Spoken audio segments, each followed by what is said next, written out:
আজকে বানিয়ে দেখাবো মাছের ঝোল। খেতে খুবই সুস্বাদু হয়। আমি কিভাবে একদম সহজ ভাবে বাড়িতে মাছের ঝোল বানাই সেটা দেখার জন্য পুরো ভিডিওটা দেখতে থাকুন। আর এই রেসিপিটার যদি প্রিন্ট আউট চান অবশ্যই আমার রেসিপি ওয়েবসাইট mitarcooking.com ভিজিট করে দেখে নেবেন। নমস্কার, মিতার কুকিং এ আপনাদের সকলকে স্বাগত। চলুন রেসিপিটি দেখা যাক। এখানে 10 পিস রিঠে মাছ আছে, আমি কেটে ধুয়ে পরিষ্কার করে নিয়েছি। এবার আমি লবণ হলুদ মাখিয়ে নেব। হাফ চামচ আমি লবণ নিয়েছি, হাফ চামচ হলুদ গুঁড়ো নিয়েছি,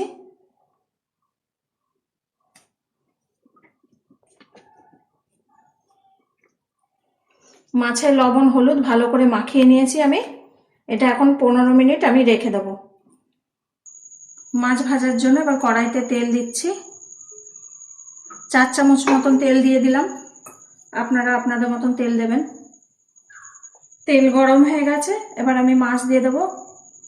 আপনারা মাছ খুব সাবধানে দেবেন তেলে, যাতে গায়ে ছিটা না আসে।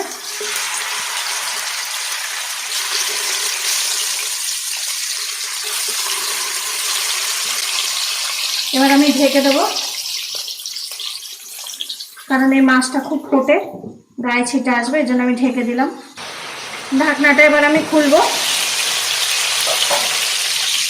মাছগুলো এবার উল্টিয়ে দেবো আমি।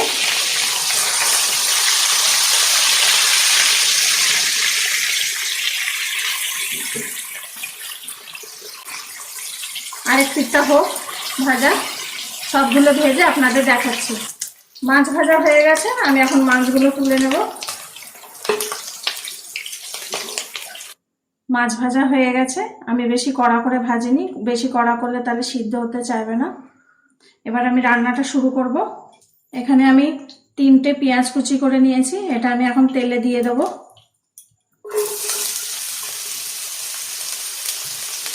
আলাদা করে তেল দিইনি, আমি যেই তেলে মাছ ভেজেছি সেই তেলেই আমি রান্নাটা করছি। পেঁয়াজটা আমি হালকা ব্রাউন করে ভাজবো। পেঁয়াজ ভাজা হয়ে গেছে, আদা রসুনের পেস্ট আমি ঢেলে দেবো। এখানে 3 চামচ আদা রসুনের পেস্ট আছে, এটা দিয়ে আমি একটু ভাজা ভাজা করে নেবো যতক্ষণ না আদা রসুন থেকে কাঁচা গন্ধটা চলে যায়। আদা রসুন থেকে কাঁচা গন্ধ চলে গেছে, এবার আমি 1 চামচ হলুদ গুঁড়ো দিয়ে দিলাম, 1 চামচ ধনিয়া গুঁড়ো দিয়ে দিলাম, 1 চামচ ঝাল লঙ্কার গুঁড়ি দিয়ে দিলাম, 1 চামচ কালার লঙ্কা দিয়ে দিলাম। দিয়ে এটা আমি ভালো করে নেড়ে নেবো, মিশিয়ে নেবো। এখন একটু জল দিয়ে দেবো। এবার আমি ভালো করে কষে নেবো যতক্ষণ না গুঁড়ো মশলার গন্ধটা চলে যায়। এখানে 3টে টমেটো আমি কুচি করে নিয়েছি, দিয়ে দিলাম। এবার টমেটো দিয়ে ভালো করে কষে নেবো যতক্ষণ না টমেটো নরম হয়।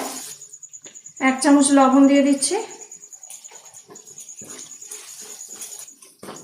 লবণ দিলে টমেটো তাড়াতাড়ি নরম হয়ে যায়।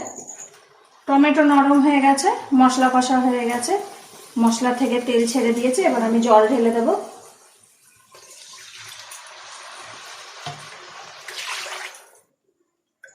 আমি 2.5 কাপ মতন জল দিলাম, আপনারা আপনাদের মতন জল দেবেন, যেরকম ঝোল খাবেন সেই হিসাবে দেবেন।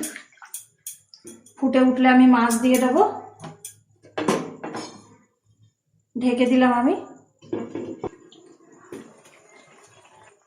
ঝোল ফুটে গেছে, আমি মাছ দিয়ে দিচ্ছি। একটা একটা করে দিয়ে দিচ্ছি, যখন দেবেন সাবধানে একটু দেবেন যাতে গায়ে ছিটা না আসে।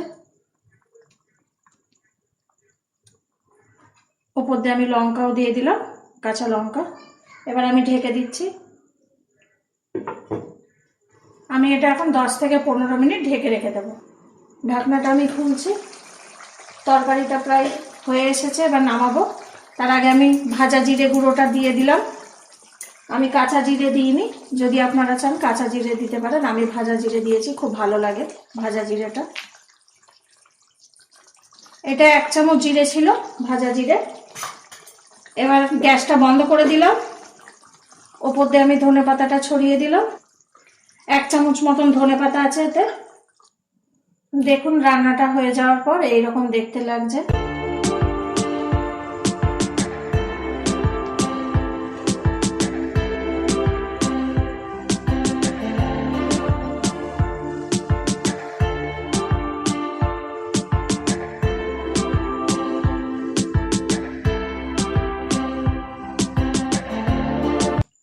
মাছের ঝোল ভাত দিয়ে খুব ভালো লাগে খেতে। রেসিপিটি যদি ভালো লেগে থাকে তাহলে লাইক কমেন্ট শেয়ার করবেন, আর যদি ভালো না লাগে ডিসলাইক দিয়ে অবশ্যই একটা কমেন্ট করে জানাবেন। সকলে ভালো থাকবেন, আসি তাহলে।